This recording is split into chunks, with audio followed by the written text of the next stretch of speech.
Hello everyone, myself Sagar M. Makwana, lecturer in Mechanical Engineering Department, Vallabhbhuti Polytechnic, Navsari.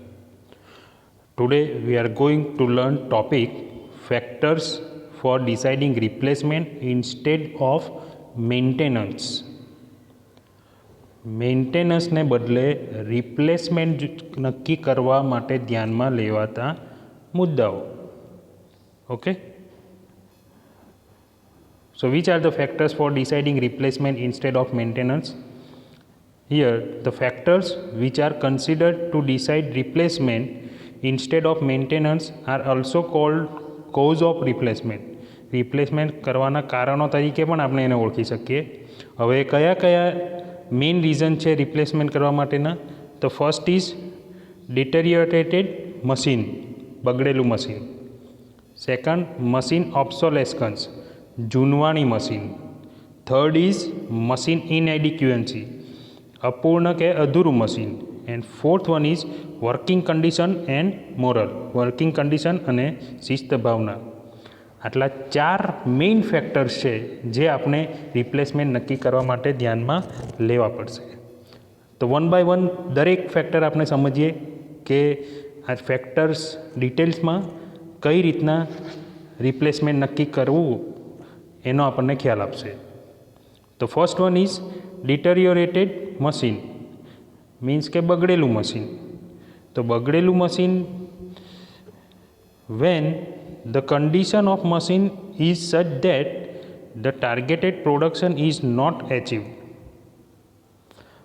Second point, machine stops functioning due to the breakage, wearing of parts and other defects like change or alternation of the alignments. And third point, when it is felt that the present condition of the machine is deteriorated very much as compared with its condition when machine was new, then the machine should be replaced. This type of replacement is advantageous both for production capacity as well as quality of products. તો ડિટેરિયોરેટેડ machine શું છે? જ્યારે મશીનની હાલત એવી થઈ જાય કે તેનો ઉપયોગ કરી નિર્ધારિત ઉત્પાદન આપણને મળે નહીં, જે પ્રોડક્શન મળવું જોઈએ એ પ્રોડક્શન આપણને નથી મળતું. પછી તૂટફૂટ, પાર્ટ્સનો ઘસારો અને અન્ય એલાઇનમેન્ટ જેવી ખામીઓથી મશીન બગડી જાય. આ મશીન નવું હતું ત્યારે અને આજે છે તે સ્થિતિ મુજબ તેની કન્ડિશન એકદમ ખરાબ, મીન્સ ડિટેરિયોરેટેડ છે કન્ડિશન્સ. એવો જો અંદાજ આવતો હોય તો મશીનને બદલી નાખવું જોઈએ. આવું બદલીકરણ ઉત્પાદન ક્ષમતા અને તેની ગુણવત્તા બંને માટે લાભદાયક રહેશે. પ્રોડક્શન કેપેસિટી અને ક્વોલિટી ઓફ પ્રોડક્શન બંને માટે એડવાન્ટેજિયસ રહેશે. ઇન શોર્ટ, કે જ્યારે મશીન પ્રોડક્શન જેટલું જોઈતું એટલું નહીં આપતું હોય, પાર્ટ્સ ઘસાઈ ગયા હોય, એલાઇનમેન્ટ જેવી ખામી આવતી હોય વારંવાર, બરાબર છે, તો જે નવું હતું એની સરખામણી એકદમ ખરાબ છે મશીન, જો એવું આપણને લાગતું હોય તો આપણે મશીન છે એને બદલી નાખવું જોઈએ. This is the deteriorated machine. Okay. Second factor, machine obsolescence, જૂનવાણી machines. The development of science and technology has made the automatic machines available for replacing the present machines used in the production shop. હવે day by day નવી નવી technology આવે છે, નવા નવી machinery આવે છે. આજે આપણે મશીન લીધું એ 2 વર્ષ પછી કદાચ એની જગ્યાએ ઘણું એડવાન્સ મશીન આવી ગયું હોય છે. આવી કન્ડિશન ઘણી વાર ઊભી થાય છે અને કન્ટિન્યુઅસ ઊભી થયા જ કરે છે. The newly available machines are capable of giving higher production, better quality and reduce cost of production. જે માર્કેટમાં નવા મશીન આવે છે એક તો પ્રોડક્શન વધારે આપે છે, ક્વોલિટી આપે છે અને કોસ્ટ પણ ઓછો કરે છે.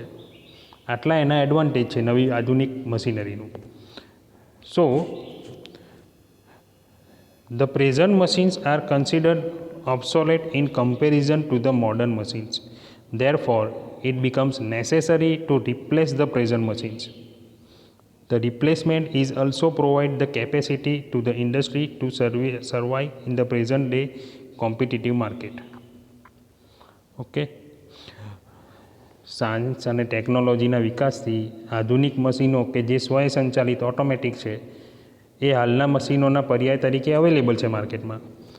આવા મશીનો વધુ ઉત્પાદન આપે છે, ઉત્પાદન કોસ્ટ પણ ઘટાડે છે અને ક્વોલિટી પણ સુધારે છે. એટલે નવા મશીનોની સરખામણીમાં જે આ મોજૂદ મશીન છે એ ઓબ્સોલેટ ગણાય છે, મીન્સ કે જૂનવાણી ગણાય છે. આથી મશીનો બદલવાનું જરૂરી બને છે. આધુનિક મશીનોનો ઉપયોગ કરીને જ હરીફાઈના માર્કેટમાં પ્લાન્ટ તેની નફા શક્તિ કન્ટિન્યુઅસ રાખીને ટકી શકે છે. કારણ કે જો જૂનવાણી મશીન લઈને જ જો એ કંપની કે ઇન્ડસ્ટ્રી વર્ક કરશે તો એ માર્કેટમાં નહીં ચાલશે. કારણ કે માર્કેટમાં નવી મશીનરીવાળી ઇન્ડસ્ટ્રી છે અને પ્રોડક્શન વધારે કરે છે, ઓછા કોસ્ટમાં મળે છે એમને પ્રોડક્શન અને ક્વોલિટી પણ સારી મળે છે. તો એમની સામે જો ટકી રહેવું હોય તો મશીન નવી ટેકનોલોજીવાળા વસાવવા, જૂના મશીન જે છે જે ભલે એ બરાબર છે, વર્ક કરે છે, બટ નવી ટેકનોલોજી પ્રમાણે આપણને એટલું પ્રોડક્શન આપતું નથી અને ક્વોલિટી નથી આપતું, અને પ્લસ પ્રોડક્શન કોસ્ટ પણ જૂની મશીનનો વધારે થાય છે. એટલે મશીન બદલી નાખવું અનિવાર્ય છે આવા સંજોગોમાં. Okay. Third point, machine inadequacy, અપૂર્ણ કે અધૂરું machine. The development in machine building in these days resulted into the time of special purpose machine. The present machines in comparison to special purpose machines are giving lesser production capacity. The newer products can be produced only by using the special purpose machines. Therefore, the inadequacy is created in present machines due to invention of special purpose machines. This inadequacy can only be removed by replacing the present machine by special purpose machine. અપૂર્ણ કે અધૂરું machine. મશીનોની બનાવટમાં થયેલા વિકાસથી special મશીનોનો સમય આજે શરૂ થઈ ગયો છે. ચીલા ચાલુ મશીનો આવા સ્પેશિયલ મશીનોની સરખામણીમાં ઓછી ઉત્પાદન ક્ષમતા કેપેસિટી આપે છે. એમની પ્રોડક્શન કેપેસિટી ઓછી છે. હવે નવા ઉત્પાદન કાર્ય માટે પણ આધુનિક મશીનો જ ઉપયોગી થાય છે. મોજૂદ મશીનો બદલીને તેની જગ્યાએ સ્પેશિયલ મશીનો વસાવીને પ્લાન્ટ અને મશીનોનું અધૂરાપણું દૂર કરવા માટે બદલીકરણ ખૂબ જ જરૂરી બને છે. So this is machine inadequacy, અપૂર્ણ કે અધૂરું મશીન. અને next factor, working condition and morale. Working condition અને શિસ્ત ભાવના. If the use of any machine brings unsafe working, then it should be replaced. The machine becoming hot, oil leakages develop, smoke emitted from the machine produces excessive noise, etc. are the unsafe conditions. Using the machine having such unsafe conditions reduces the efficiency of the operators.